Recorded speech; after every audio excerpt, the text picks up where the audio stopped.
on your weekend opening. I'll give you the rundown. I'll give you the news. I'll give you everything you need to know. Couple of notes at the beginning. AskAhost.com. We're getting close to AskAhost.com. If you head over there, you can sign up for my event, which is going to occur on, what day is mine going to occur? March 6th.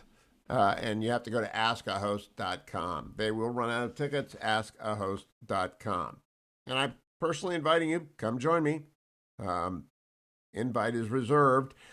And it's a roundtable. It's open. Lots of people line up at the events that we do. Sent a note last night to Dan Nelson, who runs Salem Events. I say, hey, Dan, I've been locked up since March of last year.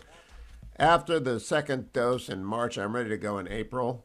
I think I should go to Cleveland whenever the Indians are there. The tribe's going to allow 30% of the fans. The lower bowl's going to fill up. I'll be vaccinated. I'll still wear the mask. It makes people feel better. It doesn't bother me, but I'll be vaccinated, ready to go to the Indians game, ready to come to Cleveland. I suggested Cleveland and Louisville, Atlanta, Tampa Bay, places where I haven't been in a while, where they're great morning drive audiences. Time to get there and tell you the news. Also want you to know a brand new podcast has dropped. Hugh Hewitt, The Interview with Andrew Roberts. I'll play you a little bit of that in a little bit. Andrew Roberts is the, I think, greatest popular historian at work today. And we sat down for the interview and talk long-form interview. It's available at Spotify, Apple, everywhere. I'll get you some cuts. But first, let me do the rundown. The U.S. launched airstrikes against Iranian-backed groups in Syria last night. Times of Israel headline, U.S. strikes Iran-backed fighters in Syria in first military action under Biden. John Kirby, retired admiral, is back as Pentagon press secretary for President Biden.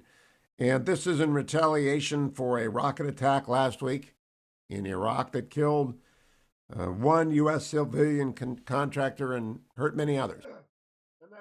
And that's good. There's no damage assessment. Doesn't say whether Khatib Hezbollah and Khatib Saeed al-Shahuda were badly hurt. But the fact that Joe Biden used force is a good sign. The message. They were testing. He responded. Good for him. Democrats are moaning and groaning this morning. They're very upset. The Senate parliamentarian told us what we all knew, that the $15 minimum wage does not qualify under Senate reconciliation rules, the Byrd Rule. So now they can't get a $15 minimum wage. Now, mind you, there is a bill by Romney and Cotton. Senators Romney and Cotton have both sponsored a bill that will raise the federal minimum wage, was at $7.15 to $10 if you couple it with E-Verify. States get it if they adopt E-Verify. Great bill. Get 60 votes for it. Democrats don't want the bill. They want the issue. Like the Dreamers and building the wall. There are deals to be done everywhere. 60 votes to be had on everything. They don't want the bills. They don't want to make people's lives better. They want the issue to drive the redistricting election. They're afraid they're going to get smoked in 2 years when the new lines come out for Congress. And they are going to get smoked in 2 years because of crazy laws, like $15 minimum wage that would kill jobs, thousands of jobs.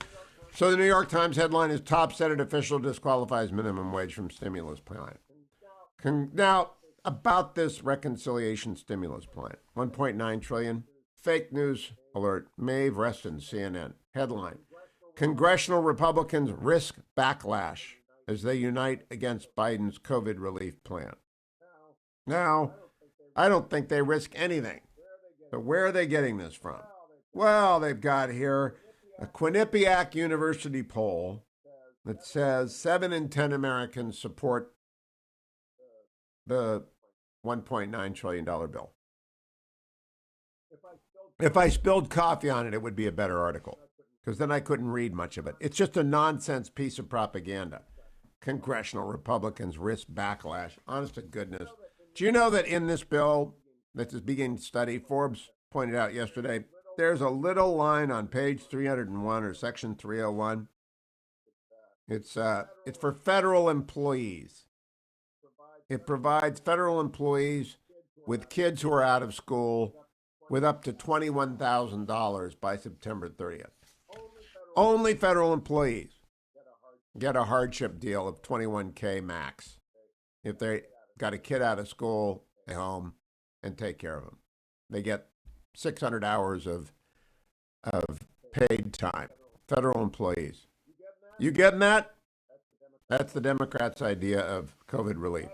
By the way, little non-controversy yesterday. Leader McConnell was on Fox News with Bret Baier. Gets asked, what if Donald Trump is the nominee in 2024? Here's the leader's response, cut 9. Well, there's a lot to happen between now and 24. I've got at least 4 members that I think are planning on running for president, plus some governors and others.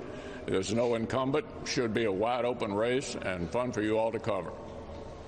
If the president was the party's nominee, would you support him? The nominee of the party? Absolutely. You see, Mitch McConnell understands parties, and so many of our teeny bopper journalists who are 18 and decided to skip USC go right to, USC is the hair part and the makeup part, and then they're going straight into news, and they don't understand that parties, you always support the party nominee. They don't understand that Bret Baier launched Donald Trump's 2016 campaign when he asked, in the first question on the first debate, raise your hand if you'll support the party nominee, which is not a good question to ask, and Bret's only mistake in a long career of near perfection. And the only one was Trump in the middle. The former president, who was then just the businessman, looked up and down the aisle and saw everyone raise their hand, so he immediately kept his hand down to differentiate, and he was off to the races. Mitch McConnell's a party guy and understands you always support the nominee. Maybe not as much or as little, but you always support the party nominee. He's not going to get in a fight with Donald Trump right now before CPAC. He said what he had to say. He's done. The left exploded in outrage. Don't buy it. He'll get a hero's welcome in CPAC. That doesn't mean anything either. Mike Pompeo's going to get a hero's welcome. Tom Cotton's going to get a hero's welcome. Ron DeSantis is going to get a hero's welcome. Kristi Noem's going to get a hero's welcome. 2024 is a long way away. It's a very broad party. Everybody is in the party. And we are now going to accept Mr. Potato Head into the party. He's been thrown out of Hasbro. I'm reading from the Wall Street Journal. Mr. Potato Head isn't going away. Meet the new Potato Head family. Hasbro is dropping the Mr. from the brand name and rolling out an inclusive family toy set, but will keep Mr. and Mrs. Potato Head characters. Now, this was a big Twitter deal yesterday where Mr. Potato Head was degendered for a while. Spuds to that, said the public. They want a Mr. Potato Head and a Mrs. Potato Head.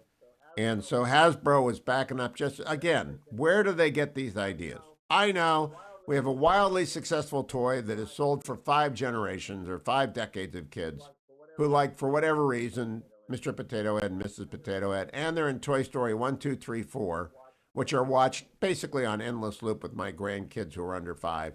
And that's all they see is Mr. Potato Head and the Army men who've been banned because I don't know why. They're gone. And, Woody, Buzz Lightyear, they're all in there. The easiest toy in the world to sell is Mr. Potato Head. So Hasbro, because they're really bright, say, let's degender Mr. Potato Head. Roll that out. DoorDash thinks that people are going to continue to use them after COVID. You bet you. Coronavirus is plotting a comeback, according to the New York Times. I'm not worried because the vaccine numbers are great.